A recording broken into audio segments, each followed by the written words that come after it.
ഇതറിയാമല്ലോ, ചങ്ങനാശ്ശേരി ആലപ്പുഴ റോഡിലെ അതിമനോഹരമായ ഒരു സ്ഥലമാണ്. ജലജീവന്റെ ഉറവിടം എന്നാണ് പറയപ്പെടുന്നത്. ചങ്ങനാശ്ശേരി മുനിസിപ്പാലിറ്റി, അതായത് ചങ്ങനാശ്ശേരി നഗരസഭയുടെ ജല ഉറവിടം എന്നുള്ള പദ്ധതിയാണ് ഇവിടെ നടപ്പിലാക്കി വെച്ചിരിക്കുന്നത്. ഓക്കെ, നമുക്കിതൊരു പരസ്യം രൂപേണെന്ന് പറഞ്ഞാലോ. ചങ്ങനാശ്ശേരി നഗരസഭ, ചങ്ങനാശ്ശേരി മുനിസിപ്പാലിറ്റി, ജലജീവൻ ഉറവിടം. ജലാശയങ്ങളിലും പുഴകളിലും മാലിന്യം നിക്ഷേപിക്കുന്നത് ശിക്ഷാർഹമാണ്. KM ആക്ട് 340(a) പ്രകാരം 1 വർഷം വരെ തടവും 50,000 രൂപ പിഴയും ലഭിക്കാവുന്നതാണ്. Plastic or waste into the water body and permission is a punishable offence up to 50,000 rupees fine and 1 year imprisonment. അപ്പോൾ അത് തന്നെയാണ് നമ്മളിപ്പോൾ പോകുന്നത്. ചങ്ങനാശ്ശേരിയിലെ ഏറ്റവും ഭംഗിയുള്ള സ്ഥലങ്ങളിൽ ഒന്നാണ്. പണി കഴിപ്പിച്ചപ്പം കാലം മുതൽ അവിടെ പോയി ഇരിക്കാത്ത ആൾക്കാർ ആരും തന്നെ ഉണ്ടാവും. ചങ്ങനാശ്ശേരിക്കാരെല്ലാവരും തന്നെ പോയിട്ട് ഇരുന്നിട്ടുണ്ടാവും. ഇപ്പോൾ അവിടെ അങ്ങനെ ആരെങ്കിലും ഇരിക്കുന്നുണ്ടോ എന്ന് ചോദിച്ചു കഴിഞ്ഞാൽ അറിഞ്ഞുകൂടാ. നമുക്ക് നോക്കാം ഇനി എത്ര പേര് അവിടെ ഇരിപ്പുണ്ടെന്നുള്ള കാര്യങ്ങളൊക്കെ നോക്കാം. അപ്പോൾ നമുക്ക് കാണാം. ഓക്കെ, നേരെ നമുക്ക് വീഡിയോയിലോട്ട് പോകാം. അപ്പോൾ അങ്ങനെ അതിൻ്റെ ഫ്രണ്ട് കവാടത്തിലേക്ക് വന്നിരിക്കുകയാണ്. അതാ ഇവിടെ ഇങ്ങനെ പുല്ലൊക്കെ പിടിച്ച് ഇങ്ങനെ നല്ല രീതിയിൽ നിന്ന് പുല്ലിങ്ങനെ വളർന്നിട്ടങ്ങ് മേളിക്കയറി നിൽക്കുക. എന്നാലും കാണാനൊരു നല്ല ഭംഗിയാണ്. വീണ്ടും ഇതിൻ്റെ ഫ്രണ്ടിൽ തന്നെ കാണാം. എൻ്റെ പുല്ലൊക്കെ എൻ്റെ മേളിലോ വളർന്നു നിൽക്കുക. എൻ്റെ മൂക്കിനകത്ത് ഒരു പുല്ല് കരുതും. ഇവിടെ നമ്മുടെ ബോർഡ് അവിടെ തന്നെ ഇരിപ്പുണ്ട് കേട്ടോ. അതിൻ്റെ അപ്പുറം എന്തോ ഒരു സാധനം ഇരിപ്പുണ്ടല്ലോ. നോക്കട്ടെ ഒരു സെക്കൻഡ്. സ്വാഭാവികം ആരോ ഉപേക്ഷിച്ചിട്ട് പോയ, എപ്പോഴോ ഉപേക്ഷിച്ചിട്ട് പോയ ഒരു സാധനമാണ്. ആർക്കെങ്കിലും ആവശ്യമുണ്ടെങ്കിൽ അവിടെ പോയി എടുക്കാവുന്നതാണ്. അടുത്ത സാധനം വീണ്ടും ഒരു സാധനം. ജില്ലാ ടൂറിസം പ്രൊമോഷൻ കൗൺസിലിംഗ് മനക്കിച്ചിറ ടൂറിസം പദ്ധതിയാണ്. 14/2/2021 ഇത് ഉദ്ഘാടനം ചെയ്യപ്പെട്ടത്. ശ്രീമതി സന്ധ്യ മനോജ്, ചെയർപേഴ്സൺ, ചങ്ങനാശ്ശേരി നഗരസഭ ഉദ്ഘാടനം ചെയ്തിരിക്കുന്നു. ശ്രീ കടകംപള്ളി സുരേന്ദ്രൻ, ബഹുമാനപ്പെട്ട ടൂറിസം സഹകരണ ദേവസ്വം വകുപ്പ് മന്ത്രി, മഹനീയ സാന്നിധ്യം. പിന്നെ കുറേ ആൾക്കാരുടെ ഉണ്ട്. 2021 ഇത് ഉദ്ഘാടനം ചെയ്യപ്പെട്ടത്. ഇന്നത്തെ അവസ്ഥ എന്താണ് നോക്കാം. ആഹാ, അടിപൊളി. സത്യം പറഞ്ഞു കഴിഞ്ഞാൽ ഇത്രയും ഹരിതാപം കൂടിയിട്ടുള്ള ഒരു സ്ഥലം ഞാൻ ചങ്ങനാശ്ശേരി വേറെ കണ്ടിട്ടില്ല എന്ന് പറയുന്നുണ്ട്. ഇതാണ് അതിൻ്റെ എൻട്രൻസ് കേട്ടോ. ഫസ്റ്റ് നമ്മളത് മറ്റേ മണിച്ചിത്രത്താഴിനകത്ത് BGM കൂടി ഇടാമെങ്കിൽ പൊളിയായിരിക്കും. കോപ്പിറൈറ്റ് ഉള്ളതുകൊണ്ട് അത് മാത്രം ഇടുന്നില്ല. ഇവിടുന്ന് നമ്മൾ അങ്ങോട്ട് കയറുമ്പം സുഹൃത്തുക്കളെ കണ്ടോളൂ സുഹൃത്തുക്കളെ, ഇത് ഗ്രൗണ്ട് അല്ല, ഇതൊരു സ്റ്റേഡിയം അല്ല, ഇതാണ് പച്ച പുൽത്തകടി എന്നൊക്കെ നമുക്ക് വിശേഷിപ്പിക്കാൻ പറ്റുന്ന ഇതെന്താണിത്. സത്യം പറഞ്ഞു കഴിഞ്ഞാൽ ജലം എവിടെയാണ് കിടക്കുന്നത്, നീരുറവ് എവിടെയാണ് കിടക്കുന്നത് ഇതിൻ്റെ അകത്ത് കണ്ടുപിടിക്കേണ്ടിയിരിക്കുന്നു. എന്നാലും അവിടുന്ന് ഇങ്ങനെ അങ്ങോട്ട് പച്ചപ്പും ഹരിതാപമൊക്കെ കണ്ട് നമ്മൾ മതിമറിഞ്ഞ് നിൽക്കുന്ന സമയത്ത് ഇവിടുന്ന് ഇങ്ങോട്ടേക്ക് വരുമ്പോൾ മക്കളെ ഇവിടെ ഒരു റൂമുണ്ട്. ഇത് എന്തിനാണോ പണി കഴിപ്പിച്ച് വെച്ചേക്കുന്നത് നമുക്ക് മനസ്സിലാകുന്നില്ല. അതിൻ്റെ ഇപ്പറയുണ്ട് സുഹൃത്തുക്കളെ, ഒരെണ്ണം കൂടെ ഉണ്ട്. 2 ഇവിടെ ഒരു ഇലക്ട്രിസിറ്റി. ഇതെന്തിനാണ് ഇവിടെ പണിത് വെച്ചേക്കുന്നത്? ഇലക്ട്രിസിറ്റി ആർക്ക് വേണ്ടിയിട്ടാണ്? എന്തെങ്കിലും ഭാവിയിൽ കറണ്ട് ഒക്കെ എടുക്കുമ്പോഴത്തേക്കിന് ഇതൊക്കെ ഉപയോഗിക്കാൻ പറ്റും. ഇനി ഒരു 10-100 വർഷങ്ങൾ കഴിയുമ്പോൾ ഉപയോഗിക്കാൻ പറ്റുമെന്നാണ് എൻ്റെ ഒരു ഏത് അതിന്. ഇങ്ങോട്ട് നോക്കി. ഇവിടെ നിന്ന് പറഞ്ഞു കഴിഞ്ഞാൽ നല്ല ഹരിതാപമാണ്, നല്ല രസമാണ്. ഈ സ്റ്റെപ്പൊക്കെ ഇറങ്ങി പോയാണ്ടല്ലോ അതിൻ്റെ അകത്തോട്ടങ്ങ് പോകും. പാമ്പ് വല്ലതും ഉണ്ടോ ഇല്ലയോ നോക്കേണ്ടിയിരിക്കുന്നു. ഇവിടെ കണ്ടോ നല്ല പച്ചപ്പുൽത്തകടി അവിടുന്ന് മാറിയിട്ട് ഇവിടെ ലൈറ്റ് വെച്ചിട്ടുണ്ടല്ലോ, കണക്ഷനും കൊടുത്തിട്ടുണ്ട്. പക്ഷെ കത്തുന്നില്ലാത്തതാണോ കത്തിക്കത്തില്ലാത്തതാണോ എന്ന് അറിഞ്ഞുകൂടാ. എന്തായാലും ഇതിപ്പോ കത്തുന്നില്ല. ഈ കാണുന്നത് എന്താണ്? ഇതാണ് സത്യം പറഞ്ഞു കഴിഞ്ഞാൽ ഇവിടെ ഒരു വഴി ലൈറ്റ് വെച്ചിട്ടുണ്ട്.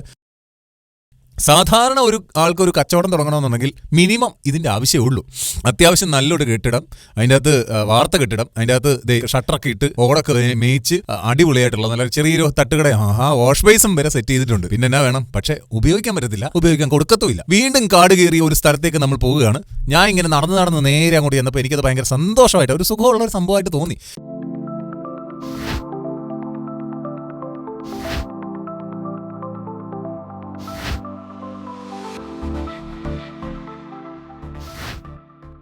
ഇവിടെ ഇങ്ങനെ ഈവനിങ്ങിലൊക്കെ വന്നിരിക്കാനായിട്ട് നല്ല അടിപൊളിയാണ് കേട്ടോ. പക്ഷേ അതിൻ്റെ ഇടയ്ക്ക് വല്ല പാമ്പോ ഉണ്ടോയെന്നൊന്ന് ശ്രദ്ധിച്ചേക്കണം, അത്ര മാത്രമേ ഉള്ളൂ. വേറെ കുഴപ്പമൊന്നുമില്ല. നല്ല സുഖമായിട്ട് ഇവിടെ വന്ന് കാറ്റൊക്കെ കൊണ്ടിട്ട് ഇങ്ങനെ ഇരിക്കാം. ഒന്ന് വൃത്തിയാക്കി.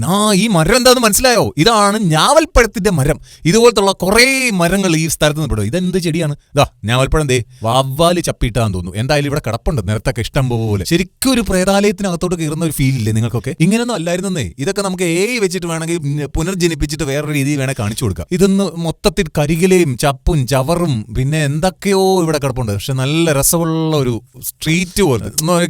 ജലം ഇങ്ങനെ, വെള്ളം ഇങ്ങനെ അടിയിൽ കൂടെ ഒഴുകുന്നു. ഒരു ഈവനിങ് സമയത്ത്, ഒരു ചെറിയ മഴയൊക്കെ ഉള്ള സമയത്ത് ഓടിച്ചെന്ന് അതുപോലത്തെ ഈ തട്ടിൻ്റെ അടിയിൽ ഇങ്ങനെ ഇരിക്കുക, മഴയൊക്കെ ആസ്വദിച്ച് വെള്ളം ഒഴുകുന്നതൊക്കെ കണ്ടുകൊണ്ടിരിക്കുമ്പോൾ തന്നെ നമ്മുടെ മനസ്സിൻ്റെ പകുതി ഭയങ്കര സംഭവങ്ങളെല്ലാം റിലീഫാവും. അത്തരത്തിലുള്ളൊരു സ്ഥലമാണ് ഇപ്പോൾ ഇങ്ങനെ കിടക്കുന്നത്. സീരീസിൽ എനിക്ക് അതുവഴി പോയപ്പോഴത്തേക്കും ഒരു പേടിയുണ്ടായിരുന്നു, എന്തെങ്കിലും കൊത്തുമോ എന്നുള്ളൊരു പേടി. അത് കഴിഞ്ഞപ്പോഴത്തേക്കിനും നോക്കിയപ്പോഴത്തേക്കിനാണ് ഇത് കണ്ടോ, അവിടെ പ്ലാസ്റ്റിക് മാലിന്യങ്ങൾ കൊണ്ട് നിറഞ്ഞിരിക്കുകയാണ്. ഒരു പ്ലാസ്റ്റിക് ഇടുന്നതിന് ആരെങ്കിലും പ്ലാസ്റ്റിക് ഇട്ട് കഴിഞ്ഞാൽ 50,000 രൂപയാണ് ഫൈൻ വരുന്നതെന്നാണ് ജലജീവൻ സുരക്ഷാ ഉദ്യോഗസ്ഥരെ എഴുതി വെച്ചിരിക്കുന്നത്. പക്ഷേ എന്ത് ചെയ്യാം, ഇവിടെ പ്ലാസ്റ്റിക് കൊണ്ട് കൂമ്പാരമാണ്. അതിനിടയിൽ കുപ്പയിലെ മാണിക്യം എന്നൊക്കെ പറയുന്ന പോലെ ഇവിടെ ഒരു പൂ ഇങ്ങനെ വിരിഞ്ഞപ്പോണ്ട്. പക്ഷേ ഈ സ്ഥലത്തൊക്കെ ഒരുപാട് നല്ല ചെടികളൊക്കെ വളർത്തി നല്ല പൂക്കളൊക്കെ വിരിയിച്ചെടുക്കാൻ പറ്റുമെന്നുള്ളതിൻ്റെ തെളിവാണ് ഇത്. പിന്നീട് നടന്നു പോകുമ്പോഴത്തേക്കിനാണ് അവിടെ ഒരു കമ്പ് വീണ് കിടക്കുന്നത്. കമ്പെന്ന് നിസ്സാരമല്ല, അത് അവിടുത്തെ ഒരു വലിയൊരു മരത്തിൻ്റെ ഒരു കമ്പ് ഒടിഞ്ഞിട്ട് ഇങ്ങോട്ടേക്ക് വീണിരിക്കുകയാണ്. പക്ഷെ എന്തായാലും ഞാനതുവഴി പോകാനായിട്ട് തന്നെ തീരുമാനിച്ചു. അപ്പുറത്തേക്ക് എന്തായാലും ഇറങ്ങിയേക്കാം എന്ന് തന്നെ തീരുമാനിച്ചു.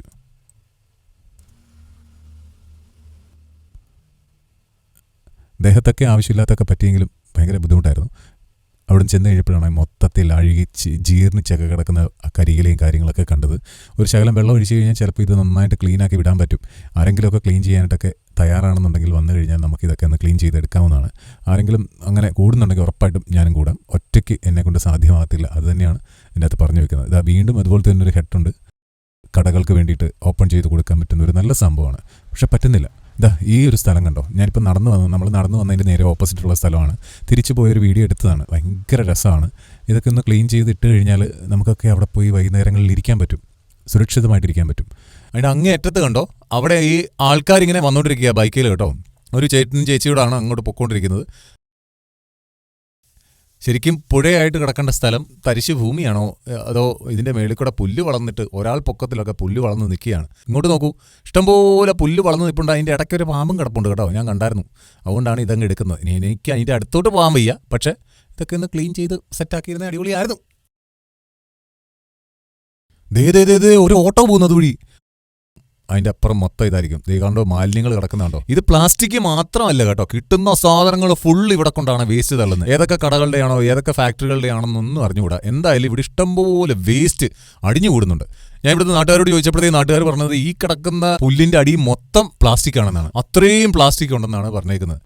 ഇതവിടെ സെൻട്രലൊരു സാധനം കണ്ടോ നിങ്ങൾ. ഇതെന്ത് സാധനത്തിനാണ്, ഇതെന്തിനാണ് ഈ സാധനം വടച്ചേക്കുന്നത്?